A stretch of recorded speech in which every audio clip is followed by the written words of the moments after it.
Imagine hearing a woman screaming for her life. Then suddenly, a gunshot. The 911 dispatcher tried calling back, but no one answered. Moments later, another call came in. This time, it wasn't an adult. It was a terrified child who had run to a neighbor's house. According to police, the child told dispatchers that his stepfather had just shot his mother.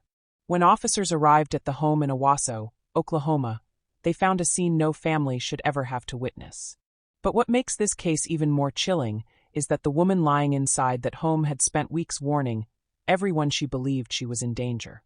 She sought protection, she spoke out, and she even exposed the man she feared. Yet somehow, her worst nightmare still became a reality. Before we get into today's case, if you enjoy detailed true crime stories that uncover every piece of the puzzle, make sure you like this video, subscribe to Case Watch, and click the bell icon so you never miss an upload. Now, let's get into today's heartbreaking case. Sara Gilson was a 43-year-old mother of two from Owasso, Oklahoma. To thousands of people online, she was known as a social media influencer who shared parts of her everyday life with her followers. Her videos were often positive, funny, and relatable. She looked like someone who was trying to enjoy life, spend time with family, and build a future. But as we all know by now, social media often shows only one side of a person's life. Behind the smiles and videos was a woman who, according to court records, had become increasingly fearful for her own safety. Owasso is a growing city just outside Tulsa. It's the kind of place where families settle down, children play sports together, and neighbors often know each other. It's not the kind of community people expect to see making national headlines because of a violent crime. Yet in July 2026, that peaceful image was shattered by a case that would spark conversations all across the country. As more information began coming out, people realized this wasn't simply a tragic shooting. It was a case filled with warning signs, legal filings, public accusations, and heartbreaking questions about whether enough had been done before it was too late. To understand how everything reached that point, we have to go back and look at the people involved. Sara had been married to Jeremiah Shawn Duffey. Publicly, very little was known about their marriage for years. Like many couples, they kept most of their personal struggles private. But after Sara's death, court records and interviews with family members began revealing a relationship that had apparently become deeply troubled. Records show that Sara had previously filed for protective orders years before the fatal shooting. Those earlier cases were later dismissed after she didn't appear for scheduled hearings. The court documents don't explain why, and it's important not to speculate. However, domestic violence advocates often explain that leaving an abusive relationship can be an extremely difficult process. Victims may leave several times before they are finally able to separate permanently. Fear, manipulation, financial dependence, children, and emotional attachment can all make leaving much more complicated than many people realize. For a while, life appeared to continue. Then everything changed in early June 2026. On June 9th, Owasso police received a report involving Shawn Duffey and a 15-year-old girl. According to investigators, Duffey coached youth basketball, and the teenage girl alleged that he had touched her inappropriately during a basketball event held at an elementary school. Police said another coach reportedly witnessed the incident, immediately stepped in, and informed the girl's parent. As detectives interviewed additional witnesses, they reportedly learned that investigators believed the alleged inappropriate conduct may have occurred more than once and in more than one location. Those allegations expanded the investigation significantly. Because Duffey is an enrolled member of the Osage Nation and parts of the investigation involved tribal jurisdiction, the case was referred to federal authorities. At that point, investigators from multiple agencies were involved in reviewing the allegations. It's important to remember that these allegations had not been resolved in court before Duffey's death, but the investigation itself was active. For Sara, this appears to have been a major turning point. Just one day later, on June 10th, she went to court seeking an emergency protective order. According to the sworn court filing, Sara said she feared for her safety. She alleged that Duffey had threatened her, possessed firearms, displayed increasingly unstable behavior, and had spoken about suicide. Based on those allegations, the court granted the emergency order. Duffey was ordered to stay at least 100 yards away from Sara, avoid contacting her, and leave the family residence.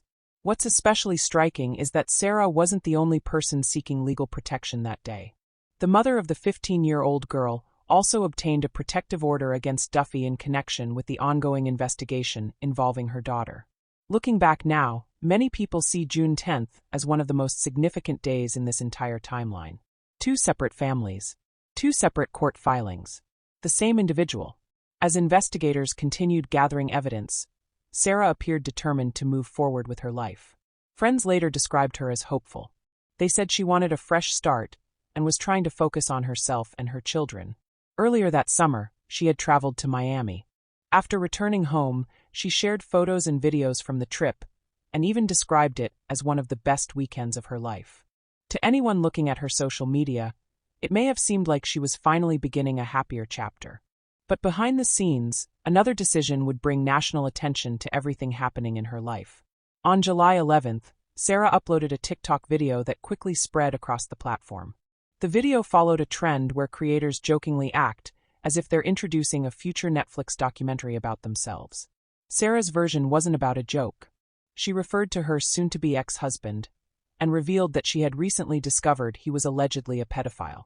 The post immediately caught people's attention. Some viewers were shocked. Others praised her for speaking publicly. Many expressed concern, wondering if exposing someone under those circumstances could put her in even greater danger. At the time, no one knew this would become one of Sara's final public messages. As the days passed, the video continued spreading across social media. Meanwhile, investigators were still working behind the scenes. Police have said that the investigation involving the teenage girl remained active, and because of the federal jurisdiction involved, the process was continuing beyond the local level. Then more details about Sara's personal life began emerging after her death. Her former husband, Lyle Landers, gave emotional interviews describing Sara as a loving mother who always wanted the best for her children. He said he had urged her for years to leave Shawn Duffey because he believed the relationship had become dangerous. One statement he made has stayed with many people following this case. He said Sara couldn't seem to get away. Those words resonate because they reflect something experts hear far too often from survivors of abusive relationships. Many people watching this video may wonder, why didn't she just leave? But according to domestic violence experts, leaving is often the most dangerous time in an abusive relationship. Control can intensify, threats can increase, and victims may face enormous emotional and practical obstacles that outsiders never see. That's why this case has become about much more than one tragic incident. It's become part of a larger conversation about protective orders, warning signs, and whether the systems designed to protect victims always go far enough. By the third week of July, life in Owasso appeared quiet on the surface. Neighbors continued their routines. Families enjoyed summer break. Children played outside. No one on that street could have imagined that within days, flashing police lights would fill the neighborhood, and investigators would begin piecing together a tragedy that would make headlines around the world. Then came the morning of July 23, 2026. It started with screaming, and within minutes everything changed forever. It started with a terrifying emergency call. According to investigators, dispatchers received a call from Sara's home during which they could reportedly hear a woman screaming. Then came what sounded like a gunshot. Almost immediately, the line went dead. The dispatcher tried calling the number back, but no one answered. At that moment, no one knew exactly what had happened inside the house. Then, just moments later, another call came in. This time it was from a nearby home. A frightened child had run to a neighbor for help. According to police, the child told dispatchers that his stepfather had shot his mother. Within minutes, officers from the Owasso Police Department raced to the neighborhood. They didn't know whether the suspect was still inside, whether anyone was still alive, or whether more people could be in danger. When officers entered the home, they found exactly the kind of scene every police officer hopes they never have to witness. Sara Gilson was dead from a gunshot wound. Nearby, they found Jeremiah Shawn Duffey, also dead from a gunshot wound. Based on the evidence at the scene, investigators quickly announced they believed this was an apparent murder-suicide, with Duffey fatally shooting Sara before taking his own life. Fortunately, the child who made the second 911 call was physically unharmed, but authorities have never forgotten the unimaginable trauma that child experienced that morning. Imagine carrying those memories for the rest of your life. That single phone call instantly became one of the most heartbreaking parts of this entire case. As detectives secured the scene, crime scene investigators began documenting everything inside the home. Photographs were taken. Evidence was collected. Firearms were examined. Every room was carefully processed as investigators worked to reconstruct exactly what had happened during Sara's final moments. At the same time, detectives began reviewing Sara's recent history. Almost immediately, they discovered that this wasn't a case where violence appeared to come out of nowhere. Court records showed Sara had obtained an emergency protective order just weeks earlier. Investigators also learned she had described feeling afraid, alleging that Duffey had threatened her, possessed firearms, behaved erratically, and talked about suicide. Those court filings suddenly took on an entirely new meaning. Then detectives looked at Sara's social media.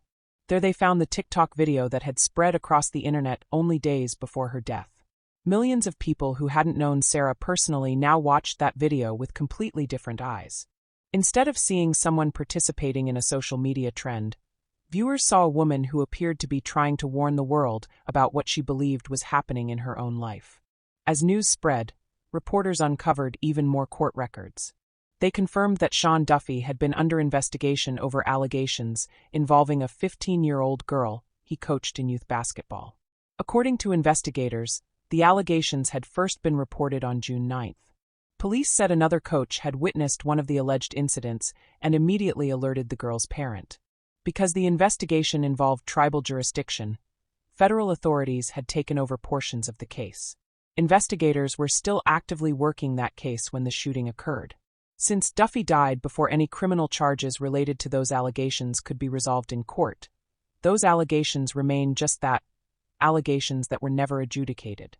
As more information became public, the conversations surrounding Sara's death changed. People were no longer asking only what happened on July 23rd. They were asking what happened during the weeks before July 23rd. Could more have been done? Should additional safety measures have been put in place after the protective order? Did anyone realize how much danger Sara believed she was in? Those questions continue to be discussed today. In the days following the shooting, friends and family began speaking publicly. Many described Sara as someone who loved her children more than anything. Others said she had been excited about starting over. She wasn't talking about giving up. She was talking about moving forward. One of the most emotional interviews came from her former husband, Lyle Landers. He described Sara as a caring mother and said he had warned her about Duffey for years. He told reporters he believed she had been trying to escape a relationship that had become increasingly dangerous. His words echoed what so many people were already thinking. She couldn't seem to get away. That sentence became one of the defining phrases associated with this case.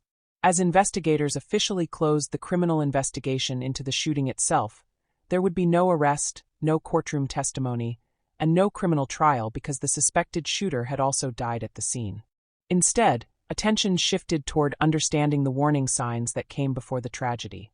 People across social media revisited Sara's final TikTok videos.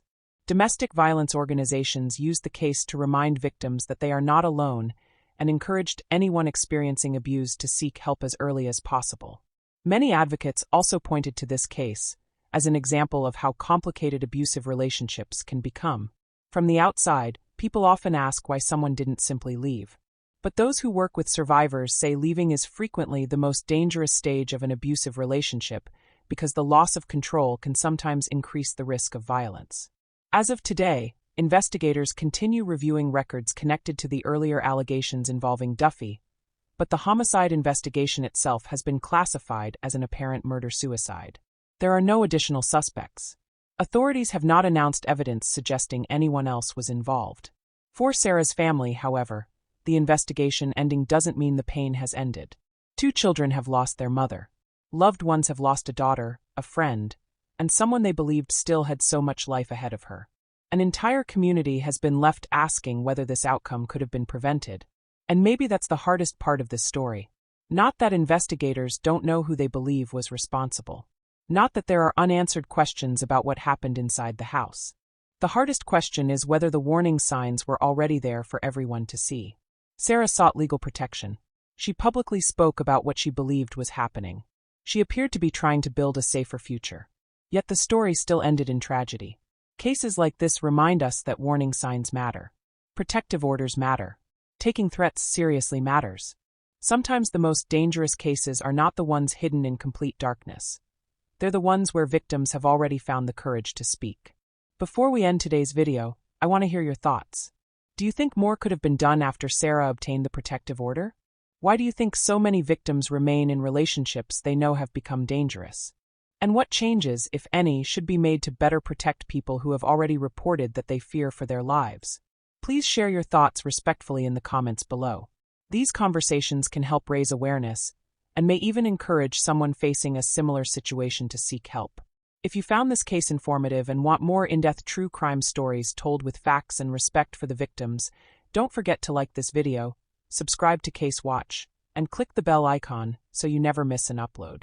Thank you for watching. Stay safe, take care of yourselves and the people you love, and I'll see you in the next case.